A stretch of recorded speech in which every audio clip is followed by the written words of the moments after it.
আপনি এমন একটা নেতা আনুগত্য করেন যে নেতা কোনো নামাজের দাওয়াত দেয় না, এমন একটা নেতা আনুগত্য করেন যে যেটার সামাজিকভাবে সে নেতা যদি প্রতিষ্ঠিত হয়, তো অসামাজিক কার্যকলাপ যে নীতি নির্ধারণগুলো আছে সেগুলা পালন করার জন্য বাস্তবায়ন করবে, আপনি সেই নেতাকে সাপোর্ট করলেন। তাহলে পরিপূর্ণ ইসলাম যে আল্লাহ বললেন যে দিন ইন্না দীনি ইনদাল্লাহ ইসলাম, ইসলামটা শান্তির ধর্ম। দায়িত্ববোধ হিসেবে আপনার কথা হচ্ছে সকাল থেকে সন্ধ্যা পর্যন্ত আমি ইসলাম অনুযায়ী চলবো। সেটা যদি সামাজিকভাবে যদি আপনি সেটা অন্য কাউকে দায়িত্ববোধ মনে করেন, আর সেই দায়িত্ব নেতা যদি ইসলাম বিরোধী হয়, কোরআন বিরোধী হয়, সে যদি বলে যে আলহামদুলিল্লাহ বললে আমার বিরক্ত বোধ হয়। আর এমন নেতা যেমন সাকিবুল হাসান নামে ক্রিকেটার, নাম শুনেন নাই?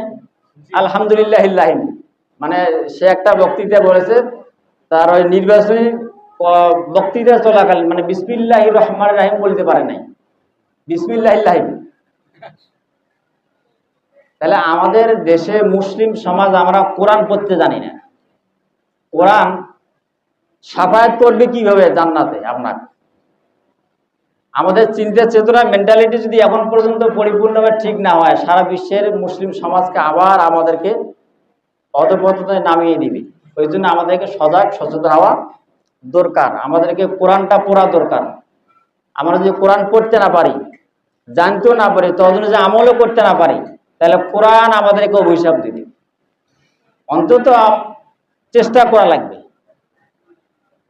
তাহলে এইরকম নেতাকে আমাকে সাপোর্ট দেওয়া যাবে না, যে নেতা অসামাজিক কার্যকলাপে আপনাকে ফেলে দিবে, আর ওইটাকে আপনি সাপোর্ট করবেন। ও যে গুণাটা করবে আপনি এই গুণারও সামিল হবেন।